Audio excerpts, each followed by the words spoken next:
안녕하세요. 사랑하는 강서교회 또 제주 가정교회 형제자매 여러분 반갑습니다.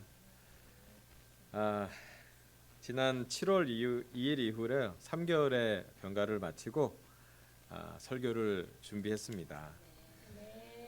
인내해준 강서 제자들과 제주 가정교회 제자들에게 감사의 마음을 전합니다.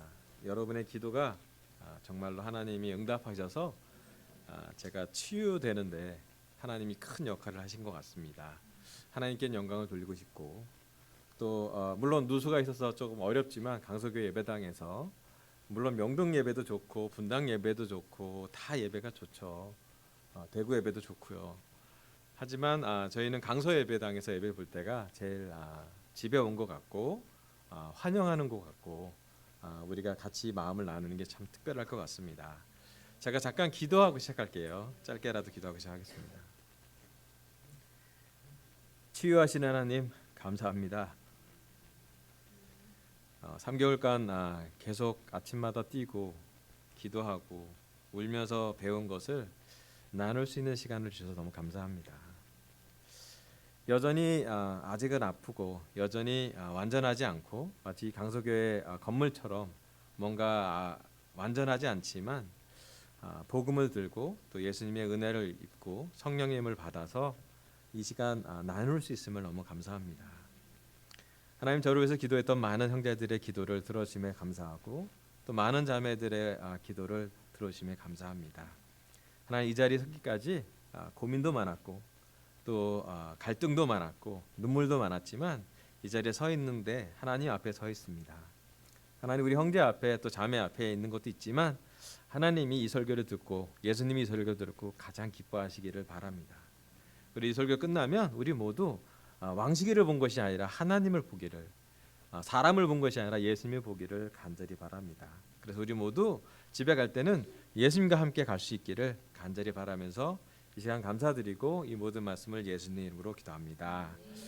아멘. 오늘 설교는 지난 3개월 동안 매일 기도하며 묵상하며 배운 것을 주제 설교로 8번 이상 준비를 했습니다. 가장 기본으로 돌아가야 된다는 생각을 좀 했었고요. 또 제 스스로도 그렇게 과연 믿음이란 뭔가? 나는 왜 목회를 하나? 나는 제자로 오늘 살고 있는가? 나는 오늘 사랑하나? 나는 용서한가? 나는 예수님을 얼만큼 믿나? 라는 질문을 깊이 있게 계속 반복하면서 진행했던 것 같아요. 그러면서 제 안에 이렇게 가장 많이 들어오는 설교는 사람이 했던 설교가 아니라 예수님이 했던 설교예요. 물론 사람이셨지만 하나님의 아드님이 직접 하신 설교가 베스트한 설교라는 생각이 좀 들었습니다. 그래서 오늘 설교 주제는요, 팔복 설교를 앞으로 할 건데요, 복의 통로라는 주제를 잡았습니다. 잠깐 슬라이드 좀 넘겨주세요.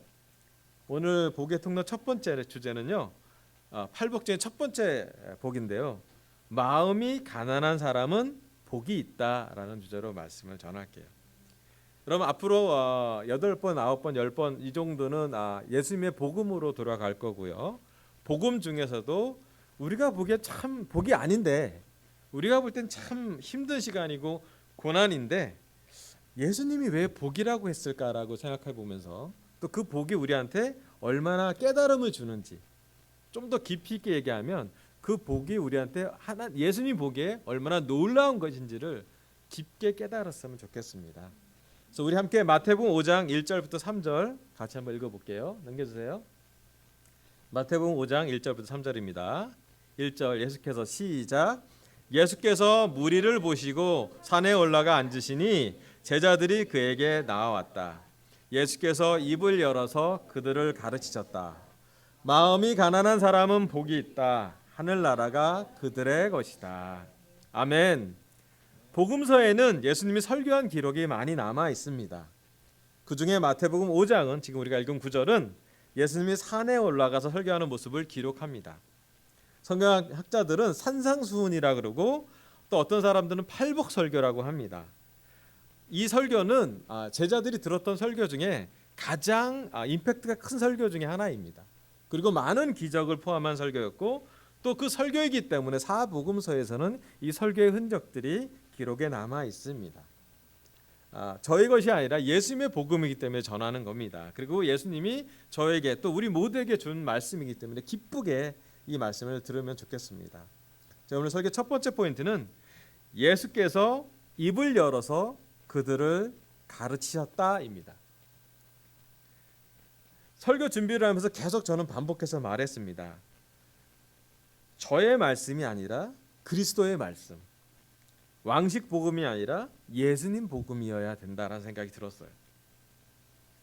왜냐하면 예수님이 전한 말씀을 그대로 전하는 것이 이 사도 제자들의, 예수님의 제자들의 이 마태복음의 본류예요. 마태, 마가, 누가, 요한 네 복음은 예수님이 전한 것을 증인한, 목격한 증인들이 직접 어떻게든 정확히 예수님을 전해서 예수님의 마음을 전하려고 한 것이에요. 우리의 첫 번째, 오늘 이 전체 주제 설교를 할 때 앞으로 우리가 몇 주가 될지 모르겠지만 이 말씀 진행할 때 한 가지 아셔야 될 확정적인 첫 관문은 예수께서 입을 열어서 말씀하신 것이라는 거죠. 여러분, 요즘 우리의 사회를 보면 채널이 되게 중요하잖아요. 라인이 중요합니다. 예전에는 우리가 다 전화기를 유선으로만 통화했잖아요. 요즘 유선 통화로 얘기하면 사람들 막 웃어요. 요즘은 핸드폰으로 통화하는 게 보통이잖아요. 맞죠?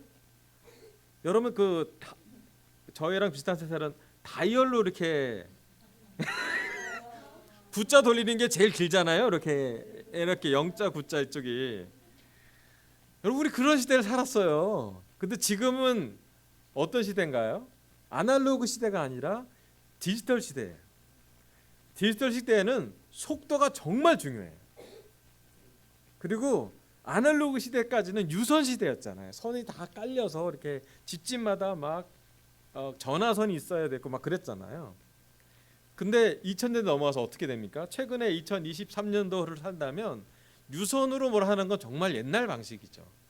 라인이 무선으로 막, 그리고 속도가 얼마나 되는지 측정도 되고요. 라인이 정말 중요합니다.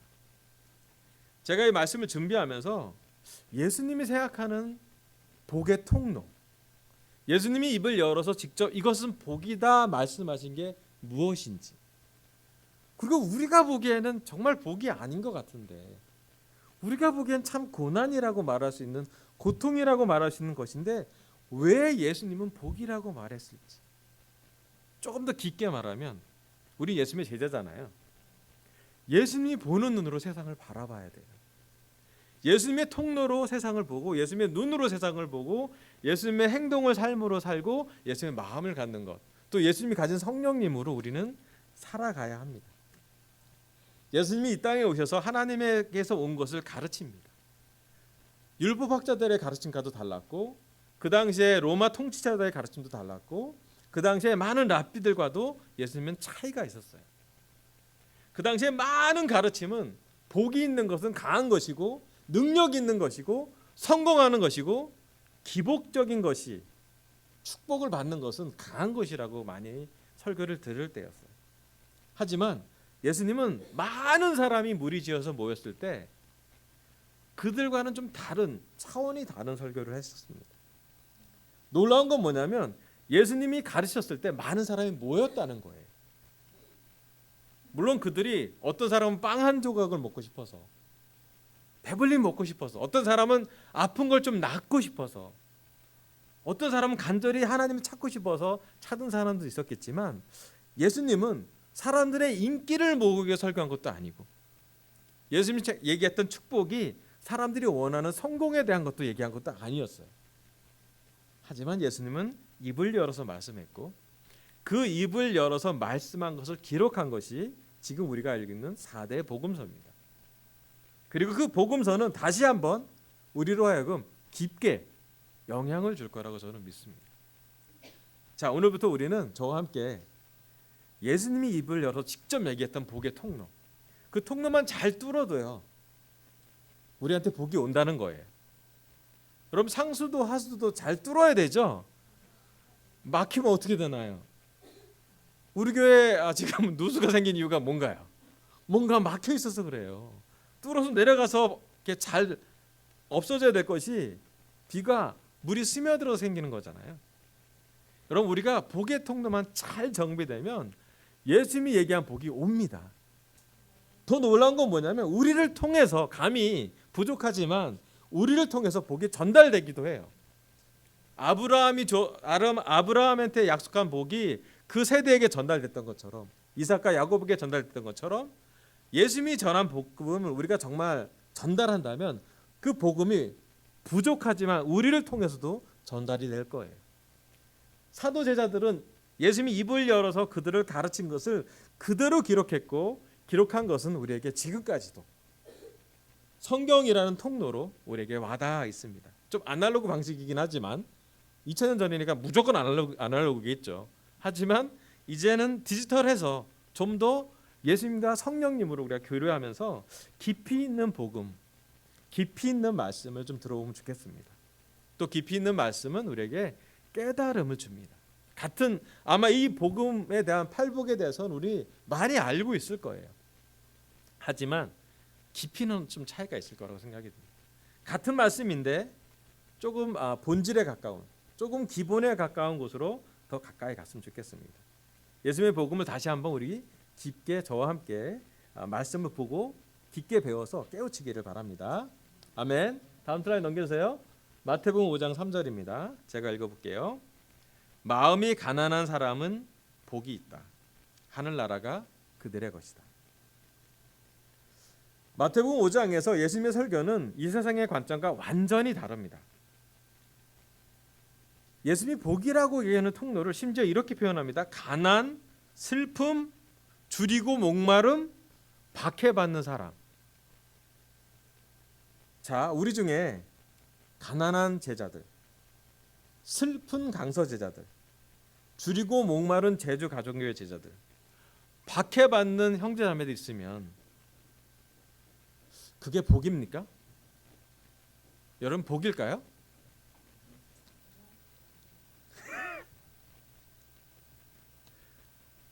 예수님이 복이 있다고 얘기한 4가지의 통로는요, 사람들이 좋아하지 않는 통로예요.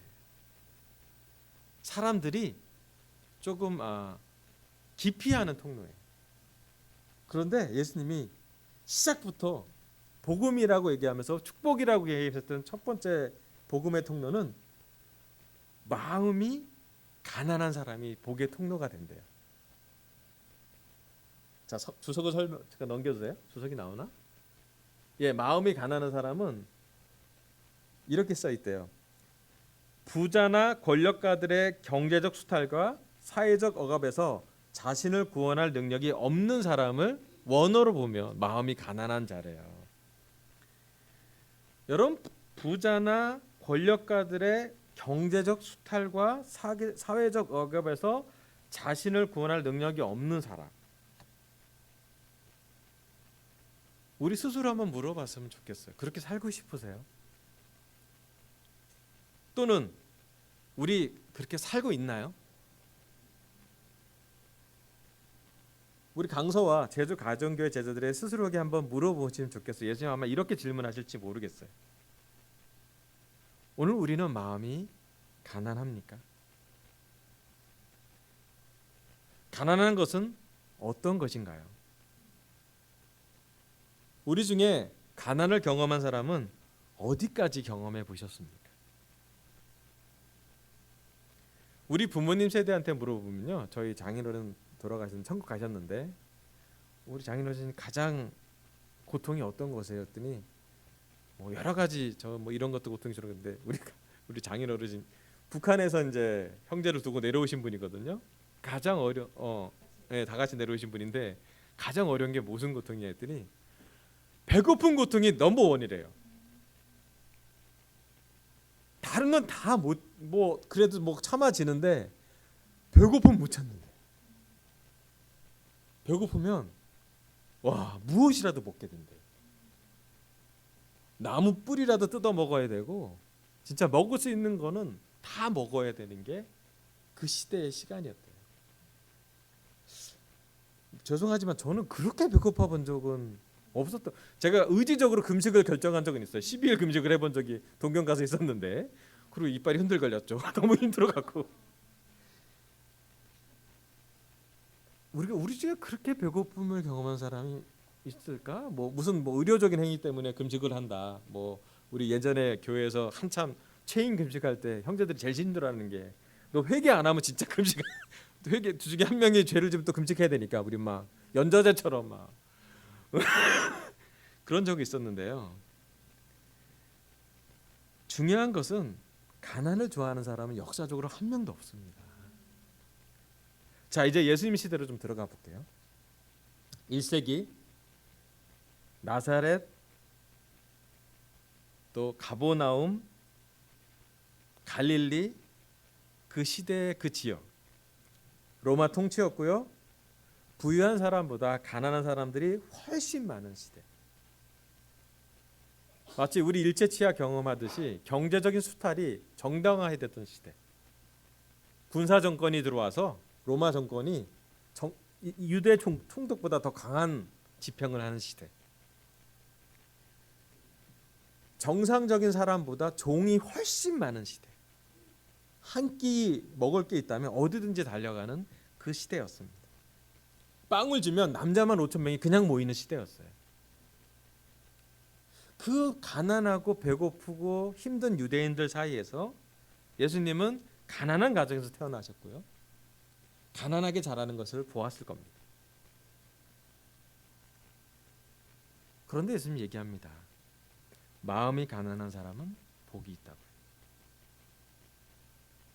오늘 우리 강서와 제주 가정교회 제자들 안에서도 다양한 가난이 있을 거예요. 물론 우리 장인 어르신처럼 그런 원초적인 배고픔이 아닐지라도 우리 마음이 가난하지 않습니까? 마음이 아프잖아요. 우리 중에 우울 경험, 공황장애 경험, 외로움, 또 심지어는 자살 충동까지 느끼는 형제자매들이 있습니다. 여전히 지금도 가난할 수 있죠. 재정적으로 가난한 사람이 있습니다. 빛이 있는 사람이 있고요. 우리 중에 관계가 가난한 사람이 있어요. 외롭지요. 또 우리의 감정이 가난한 사람이 있어요. 아무리 긍정적이려고 해도 자꾸 긍정적인 게 쉽지가 않아요. 믿음의 싸움을 하고 있지만 하루하루 살기가 버거운 사람들이 있습니다. 지난 3개월은 정말 개인적으로 저는 마음이 가난한 것이 무엇인지 머리가 아니라 제 마음으로 경험을 하는 시간이었어요. 우울장애 진단을 받았고요. 약을 먹고 이제 잠을 자고 있습니다. 지금 한 12주 정도 저는 치료를 받았어요. 마음이 가난한 것은 결코 좋은 느낌이 아닙니다. 힘듭니다. 고통은 가난은 피하고 싶은 것이지 받아들일 것이 아니었습니다. 우울하고 걱정스럽고 불안하고 불면하고 또 어떨 땐 가슴이 쥐어짜는 공황을 경험하기도 합니다. 그래서 저는 한 형제의 도움으로 아침에 뛰기 시작했습니다. 심장이 터질 듯이 뛰고 나면 땀이 막 폭발적으로 흘러요. 그리고 기도할 때는 이게 땀인지 눈물인지 모르게 뭐가 흘러내려요. 그리고 하늘을 자꾸 바라보면서 우리 마음이 참 제 마음이 가난하다는 생각이 들었습니다. 기도하면서 저는 매일 물었습니다. 하나님 왜 저한테 이런 고통을 주셨나요? 마음은 감사한 기도를 드리고 싶은데 감사란 말이 잘 안 나왔어요.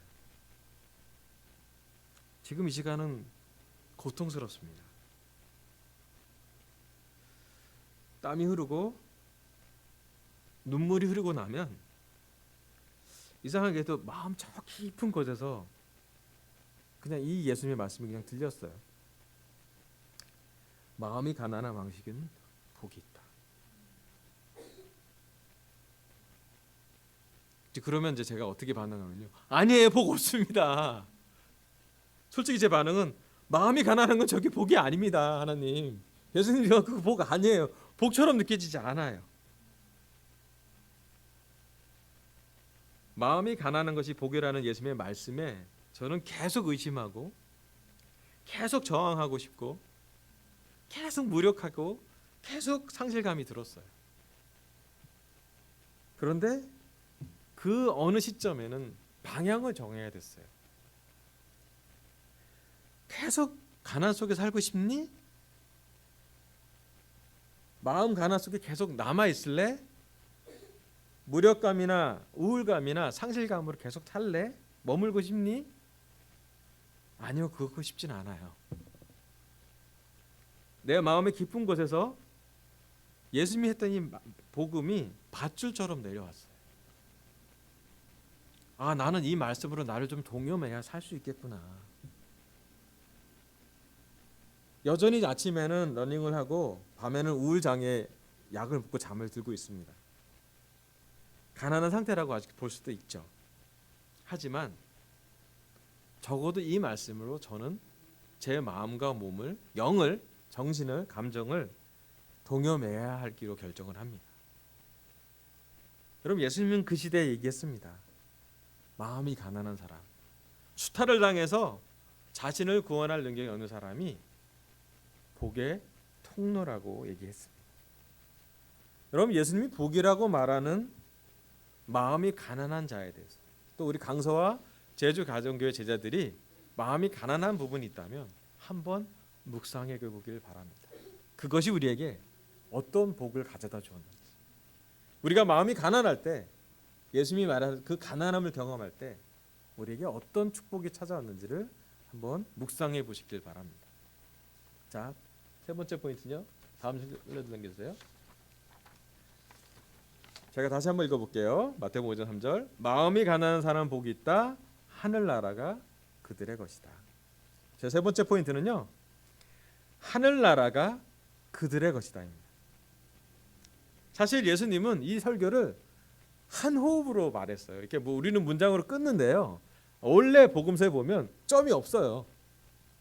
복음서가 다 연결돼 있어. 보면 어디가 끝인지 모를 정도로 한 문장으로 되어 있어요. 마음이 가난한 사람 복이 있다. 하늘나라가 그들의 것이다. 하나로 읽으시면 돼요. 하늘나라가 그들의 것이다는 것을 보게 될 때 마음이 가난한 것이 이해가 된다는 것이죠. 균형은 그렇게 잡는 겁니다. 예수님이 보신 것은 우리는 아래에서 하늘나라를 보는 것지만 사실은 예수님은 하늘나라에서 우리를 아래를 볼 수도 있죠. 여러 가지 관점이 존재하잖아요. 잠깐 주석으로 좀 설명해 볼게요. 하늘나라가 그들의 것이다. 천국은 가난한 자, 즉 하나님의 긍휼하심을 입어 메시아의 통치를 향유하고 그가 주시는 축복을 받을 자의 소유이다.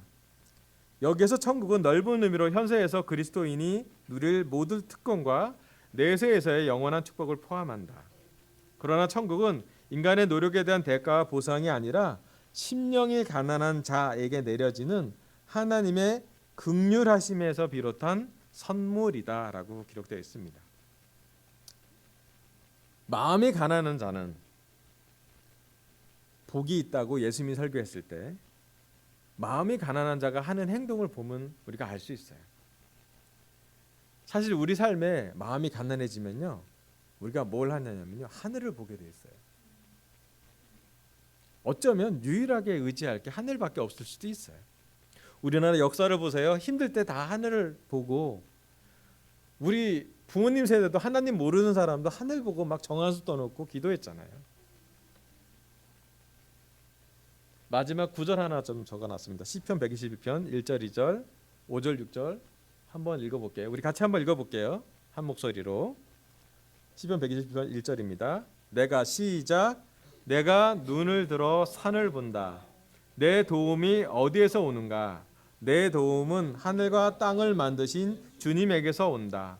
주님은 너를 지키시는 분, 주님은 내 오른쪽에 서서 너를 보호하는 그늘이 되어 주시니 낮의 햇빛도 너를 해치지 못하며 밤의 달빛도 너를 해치지 못할 것이다. 아멘. 여기 시편 121편의 저자는 눈을 들어 산을 본다고 합니다. 여기서 산은 그냥 산이 아니라 예루살렘에 올라가는 산이에요. 예루살렘 성전이 있는 산이에요. 예루살렘에 올라가는 길은 산으로 올라가는 등산로입니다. 한 해발 800 정도 고지대예요. 성전이 있는 예루살렘 산을 보는 것이 이 시편 저자가 보고 있는 것이에요. 성전에 올라가면서 나오는 노래이기도 하고요. 시편의 저자는 그의 도움이 하늘과 땅을 만드신 주님에게서 온다라고 기록합니다. 그 얘기는 뭐냐면 그가 힘들 때 하늘을 바라봤다는 거예요. 그리고 하나님 계시다고 있는 성전을 바라보고 있었다는 것이에요. 지난 한 120일 정도, 거의 100일은 거의 매일 나가서 비가 오지 않으면 저는 거의 매일 해가 뜰 때 뛰고 있었고 해가 질 때 아내랑 기도하고 있었습니다. 아마도 제 인생에서 하늘을 가장 많이 봤던 시간이었어요. 다음 슬라이드 한번 보여주세요. 제가 아침에 뛰고 나면 나오는 그 안양쯤 뛰고 나면 제가 앉아서 보는 사진이 저기 그림이에요. 하늘이 이렇게 매일 바뀌어요. 그리고 제가 뛰기 때 해가 더 뜨기 시작해서 뛰고 나면 해가 거의 다 떠요. 강서 제자들과 제주 가정교회 제자인데 묻고 싶습니다. 여러분 하늘을 자주 보시나요? 여러분 이 10월은 하늘을 봐도 되는 계절이에요. 천고마비, 하늘이 높대잖아요. 여러분 하늘을 좀 봤으면 좋겠습니다. 아마 저는 지난 3개월 동안 제 평생 봤던 하늘보다 더 많은 하늘을 본 것 같아요. 움직이면서 본 적도 있고요. 또 기도할 때 본 적도 있고요. 감히 얘기한다면 저는 동적 묵상을 많이 한 것 같아요. 뛰면은 여러 생각이 안 나요. 한 생각만 하고 뛰어야 돼요. 뭐 여러 잡생각이 안 나. 얼마나 아픈지 힘든지 그거 숨소리랑 그걸 좀 잦아들고 나면 하늘을 보게 돼요. 하늘을 볼 때 저는 이 구절이 생각이 났어요. 나의 도움이 어디서 오는가? 하나님, 하늘나라, 창조주, 영광스러운 분, 아침과 저녁을 만드시는 분, 장엄하신 분, 나에게 힘을 주시는 분. 예수님은 말씀하십니다. 마음이 가난한 자는 하늘을 보게 되어 있다고. 여러분 우리 스스로에게 한번 물어보기 바랍니다. 여러분 우리가 마음이 가난했기 때문에 하나님이 찾아온 거 아닙니까? 마음이 가난했기 때문에 예수님과 관계가 깊어지지 않았습니까? 마음이 가난했기 때문에 오늘 이 시간 말씀이 마음에 들어오지 않습니까? 저는 저희 삶에 고난이라고 말할 수 있는 가난함이, 고통이, 우울함이, 공황장애가 왜 복의 통인지 아직도 잘 이해는 되지 않습니다. 하지만 한 가지는 않습니다. 그럴 때마다 기도해야 되겠구나. 그럴 때마다 하늘이라도 한 번 더 봐야겠구나. 그럴 때마다 하늘과 하늘나라를 봐야 했습니다. 여러분 특별히 마음이 가난한 강서 제자들과 제주 가정교회 제자들 있다면 환영합니다. 하늘나라가 우리의 것이래요. 이 땅에서도 우리는 하늘나라를 경험할 수 있습니다. 하늘을 좀 보세요. 하늘나라는 우리 마음속에 있습니다. 하늘나라는 우리 가정 안에도 있고요. 하늘나라는 형제자매 관계 안에도 있고 형제 관계 안에도 있고 하늘나라는 자연 속을 볼 때 하나님의 본성을 조금이라도 볼 수 있습니다. 여러분 하늘나라가 우리의 것입니다. 다른 어떤 나라가 아니라 하늘나라가 우리를 기다리고 있고 오늘도 예수님은 마음이 가난하기 때문에 하늘나라를 찾는 사람들을 축복해 주십니다. 감히 저는 말씀드리고 싶어요. 3개월 동안 하나님을 정말 찾았던 것 같아요. 또 3개월 동안 계속 의심했던 것 같아요. 계속 잠은 자다 계속 물어봤던 것 같아요. 나는 정말 하늘나라를 믿나? 나는 정말 하늘나라를 가고 싶은가? 진짜 가고 싶었어요. 이런 고통 속을 좀 벗어나고 싶기 때문에 뭐 자살이라는 방법 말고 그냥 갈 수 있으면 에녹처럼 갈 수 있으면 좋겠다. 이런 느낌처럼 정말 가고 싶었어요. 아내와 에리만 없다면 금방이라도 가고 싶은 마음이 있었어요. 고통 없이 가고 싶었고 뭐 그랬어요. 그런데 하늘나라가 이 복음을 듣는 우리에게 예수님이 얘기합니다. 우리들의 것이라. 1세기 제자들에게 1세기 이 설교를 듣는 무리들에게 그 세상이 아닌 하늘나라를 보게 한 건 예수님의 복음의 스타트입니다. 예수님은 하늘나라를 전하러 왔고 하늘의 뜻을 전했으며 하늘의 뜻을 완성하려고 십자가를 지셨습니다. 하늘나라가 누구의 것인가요?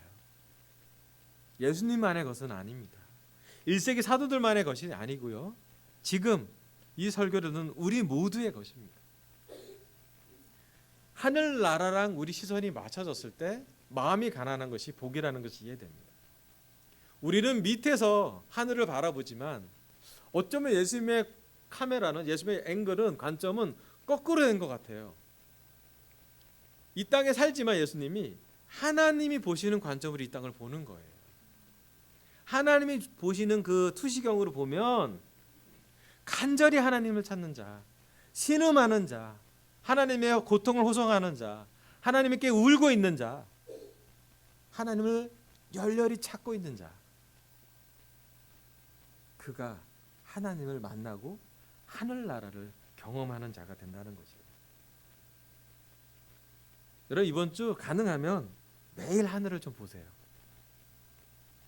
점심 먹고라도 잠깐이라도 하늘을 좀, 비가 오지 않는다면 하늘 봐도 되잖아요. 햇빛을 보라고 눈이 안 좋아라는 얘기 아니라 푸른 하늘을 좀 만끽하시길 바랍니다. 꽃을 보세요. 요즘 꽃이 많이 핍니다. 코스모스가 아름답게 핍니다. 제가 다닐 때마다 너무 느끼는 건 아침에 꽃향기가 팡 터져요. 뛸 때도 꽃향기가 코에 지나가요. 코로 숨 쉬십시오. 가능하다면, 비염이 없으시다면. 그리고 하늘나라가 우리들의 것임을 깊게, 내가 어느 회사 소속이고 어느 가정 소속이고 어떤 형제 자매 소속이지만 내가 하늘나라가 있다라는 것. 강서센터는 잠깐이고요. 하나님이 보시는 관점, 예수님이 보시는 관점은 여기가 하늘나라라는 것이에요. 여러분의 것이, 우리들의 것이 하늘나라입니다. 예수님은 하늘나라가 먼 곳이 아니라 마음이 가난한 사람 옆에 있는 것임을, 그것이 바로 복의 통로임을, 그 멀다고 먼 하늘나라를 가까이 이 세상에 끌어오신 분입니다. 본인이 직접 하늘나라에서 이 땅으로 오신 분이잖아요. 그래서 하늘나라가 멀지 않다라고 와보신 분이 말하시고 계십니다. 그럼 우리 삶에 마음이 가난한 것이 있다면 하늘나라를 우리의 것이라는 것을 기억하시길 바랍니다. 마지막 슬라이드 넘겨주세요. 오늘 하나님은 저의 말씀을, 입술을 통해 예수님의 복음, 복의 통로 첫 번째 말씀을 전했습니다. 마음이 가난한 사람은 복이 있다. 첫 번째, 예수님이 입을 열어서 그들을 가르치셨습니다. 여러분이 복음을 깊게 배워서 깨우치기로 결정했으면 좋겠습니다. 두 번째, 마음이 가난한 사람은 복이 있다고 했습니다. 예수님이 복이라고 말씀하시는 마음이 가난한 자에 대해서 묵상하기를 바랍니다. 내 마음이 가난하다면 잘 오셨습니다. 세 번째, 하늘나라가 그들의 것이라고 합니다. 이번 주 가능하면 매일 하늘을 봅시다. 그리고 하늘나라가 우리 것임을 묵상하기를 바라면서 설교를 마치겠습니다. 감사합니다.